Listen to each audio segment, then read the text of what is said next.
around. He sets and throws, and this ball is caught.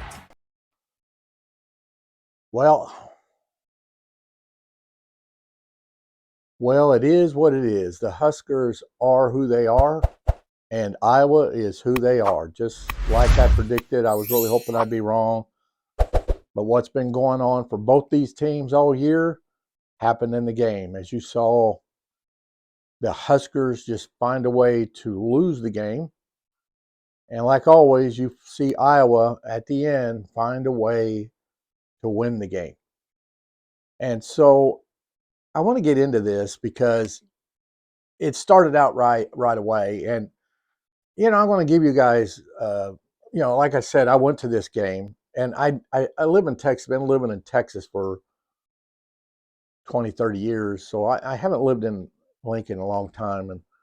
And yeah, it will get cold at times. It's just kind of like up north there. It gets hot at times, probably not hot like here.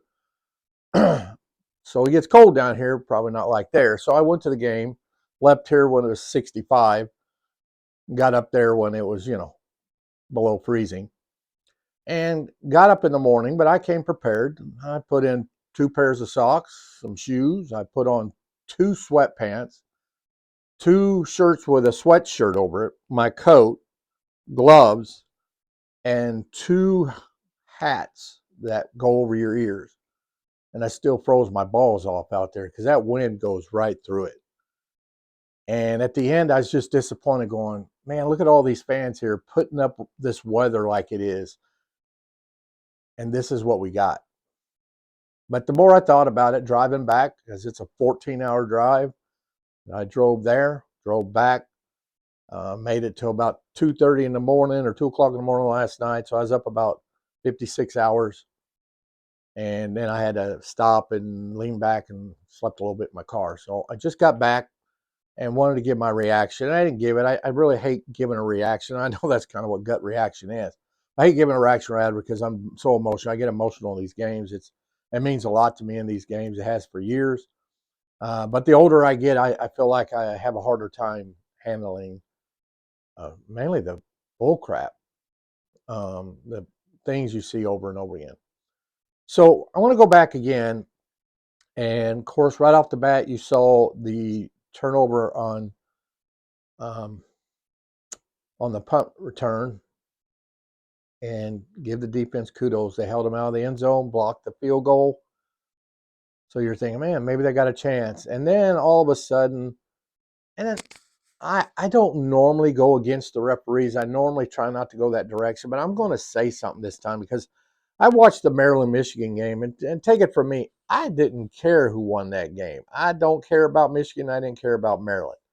But it ended up being a good game, and I saw Maryland in there. So I'm watching this going, man, maybe Nebraska's not too far off because they should have beat Maryland.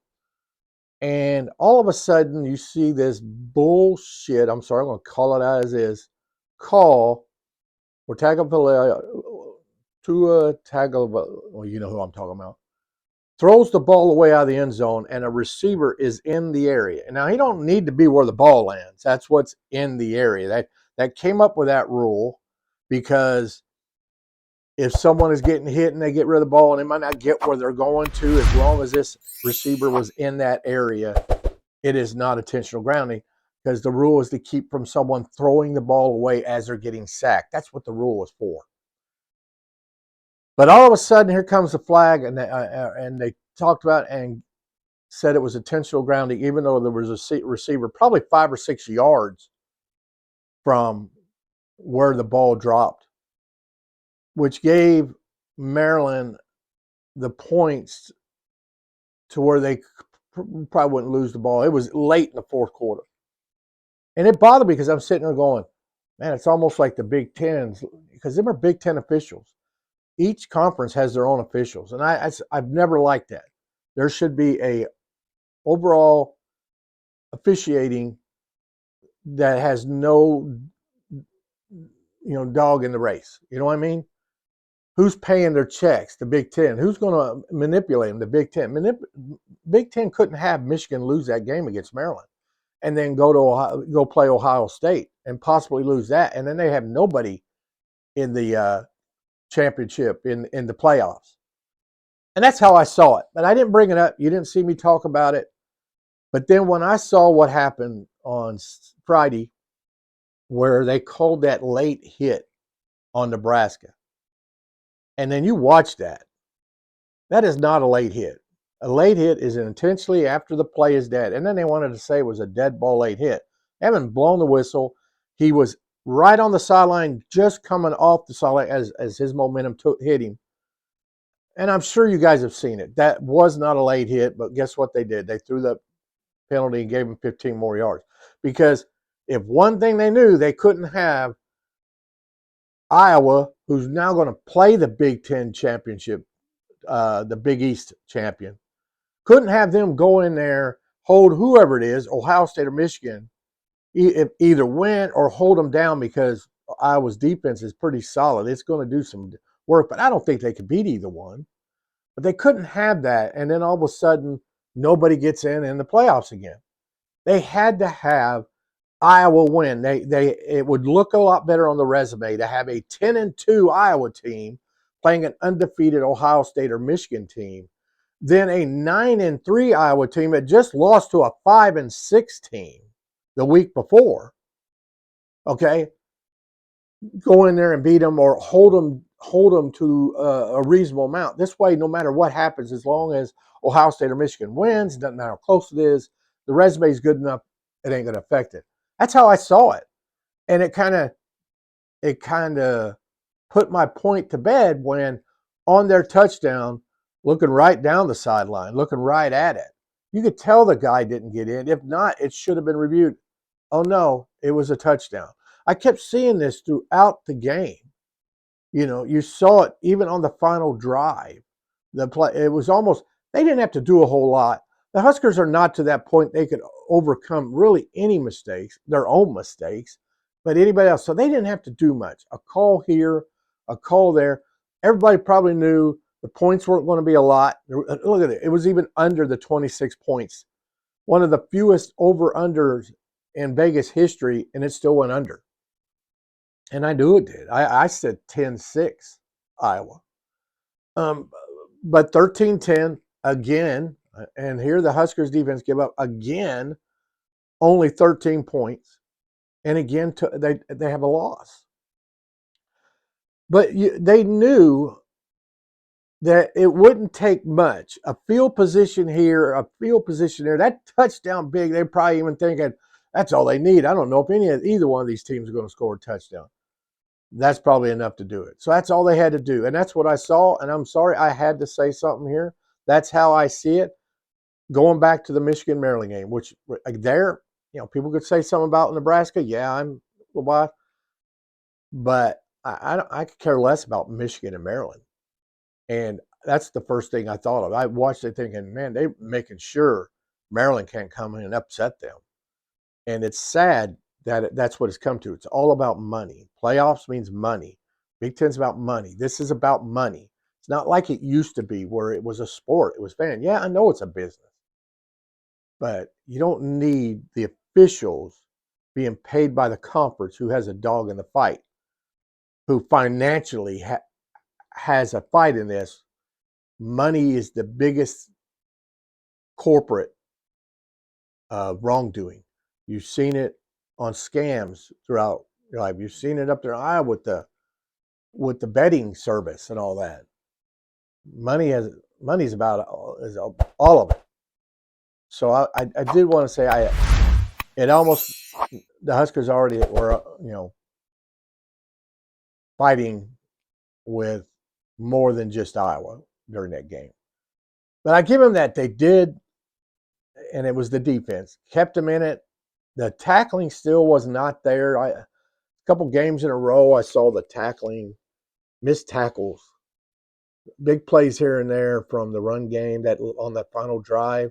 They should have been ready for that, mainly with Iowa. But it's just what I said it would be. Iowa would find a way to win, and the Huskers right now just seem to find a way to lose.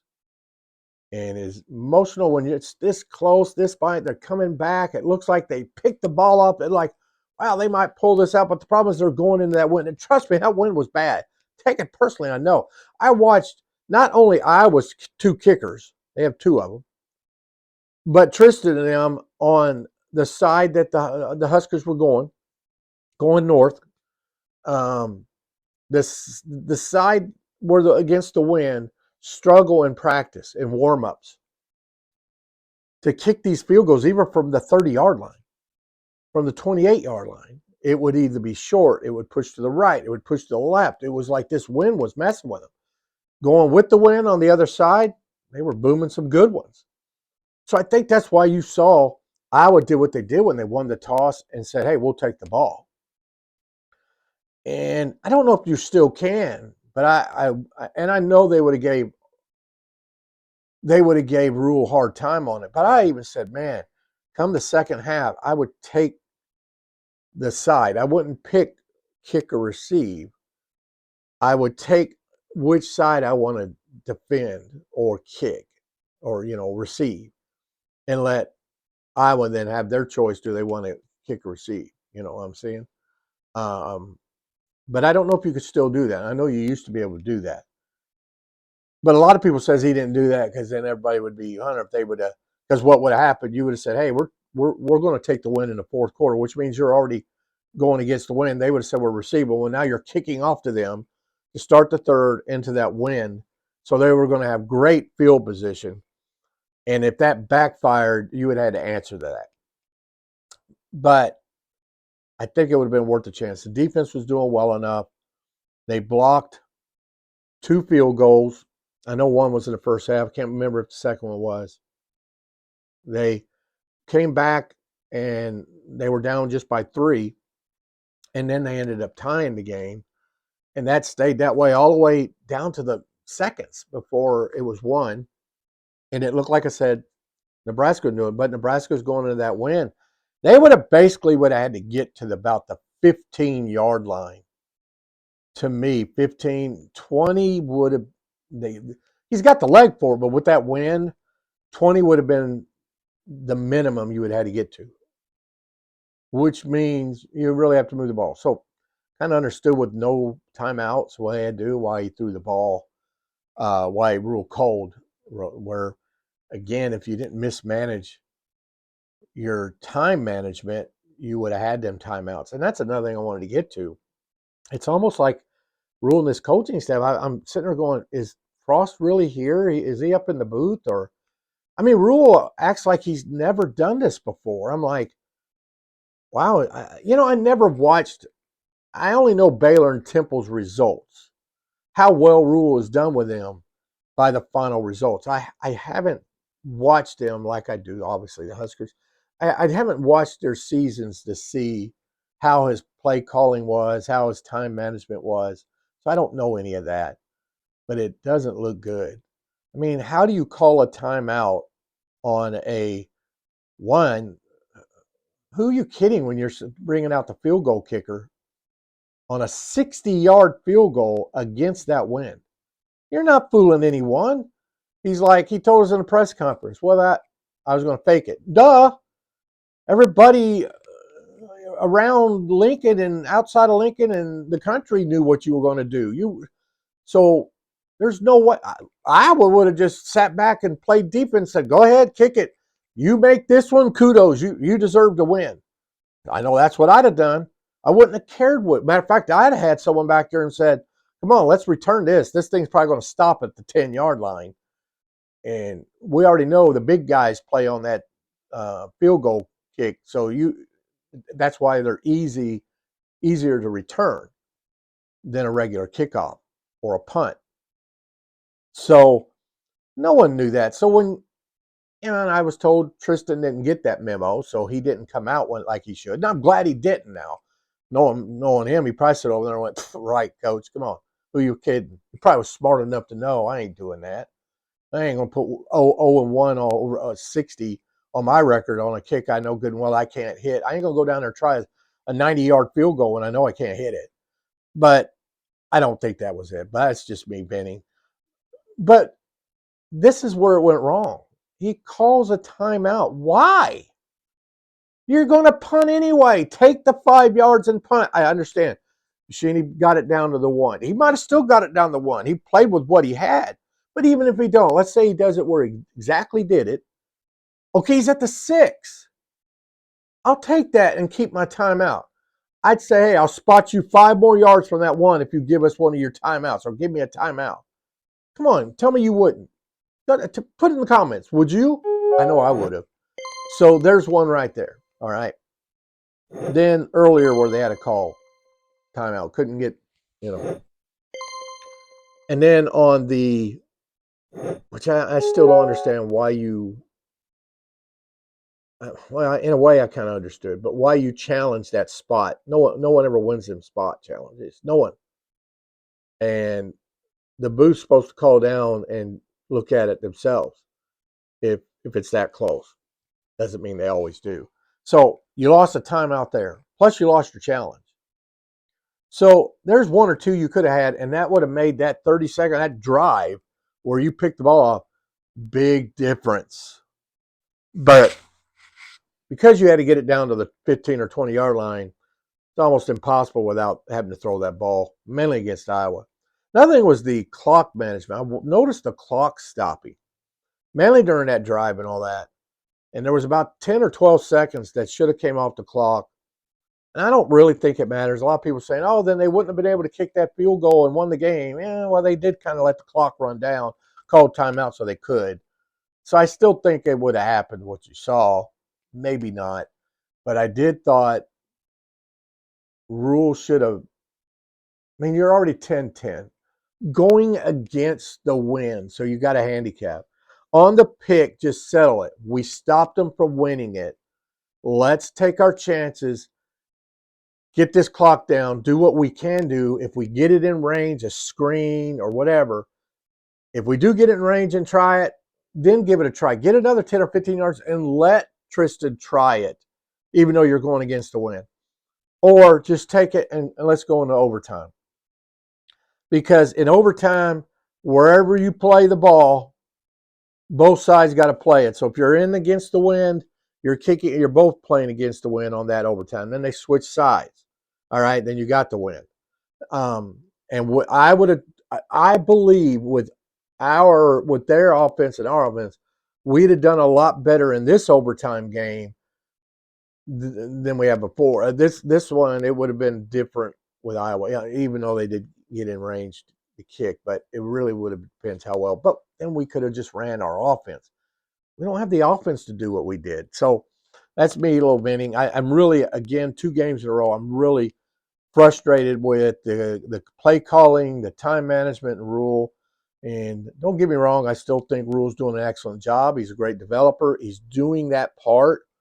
But I worry now, is this how they really are? Is this how they call plays? Is this how they are with time management? If not, we're in trouble, because that's when you finally get your team up there, that's where you win and lose. It's then coaching.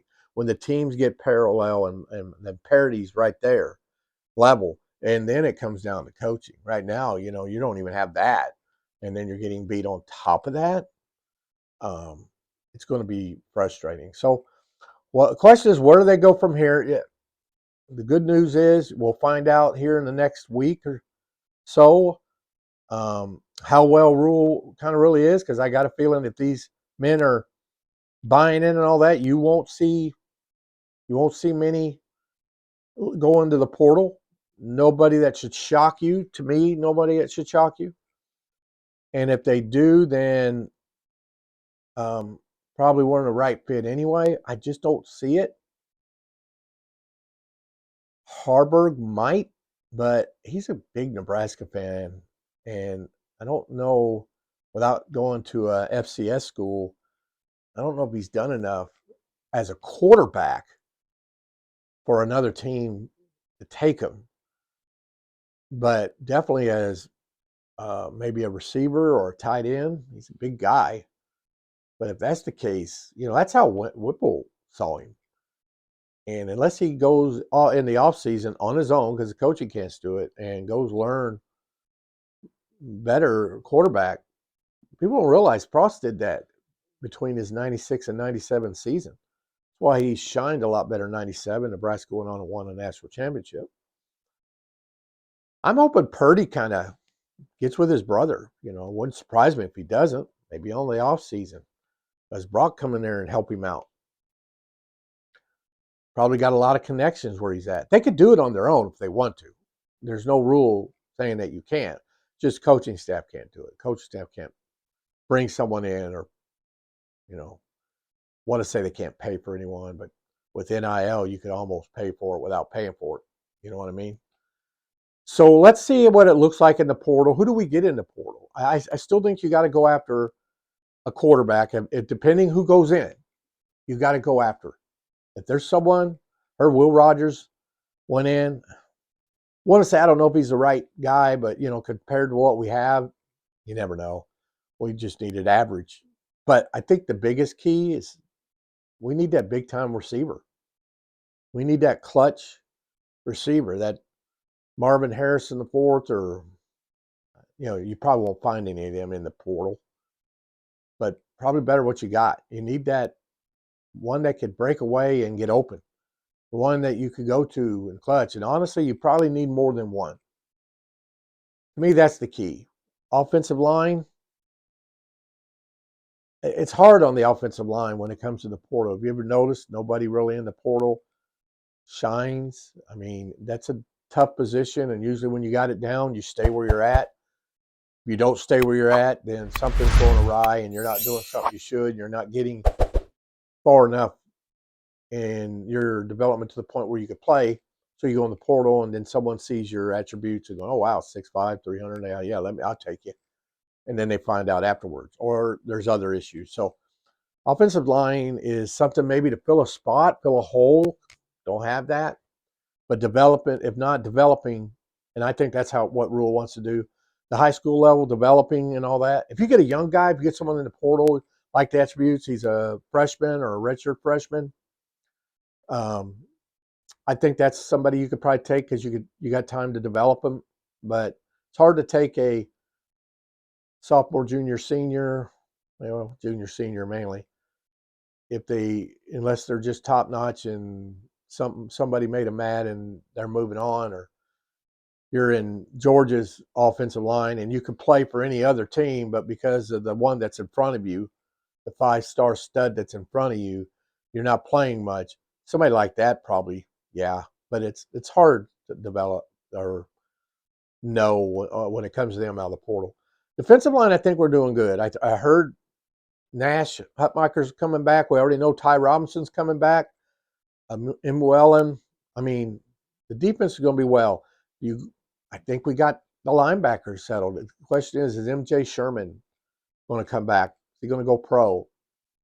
We're going to lose Heinrich, and them are big losses. We're going to lose Newsom. Going to lose Omar Brown. And so you're going to lose some key players, but you got some good young guys coming in. We know, we've seen the recruiting class, and they'll get to play. The ones that are here now, they got to play and develop some. They're going to be a little brighter. That's why you wanted that bowl game for them practices. And it's not impossible for Nebraska. And everybody, I haven't heard, but it's not impossible. Depending how this weekend goes, it's not impossible for Nebraska to get a bowl game. And yes, they're down in the middle of the pack with that rating, but with Nebraska being out of a bowl for the last 6 or 7 years and the way Nebraskans travel to their games, that's juicy talk to these bowl representatives. And they'll take a chance on Nebraska, maybe even more on Nebraska than they would maybe James Madison or, you never know. Liberty. You never know. So it's not impossible. And yes, I'll take it. When you're a starving man, you'll take that piece of cracker you threw on the ground. So that's where we kind of stand right now. So let's see what happens in this offseason. Let's see how it starts out in the month of December. What kind of moves does Rhule make? Who they bring in? Who they can get out of that portal? How's the recruiting going to go? Finish up the recruiting? Do we get all these players that said they were coming?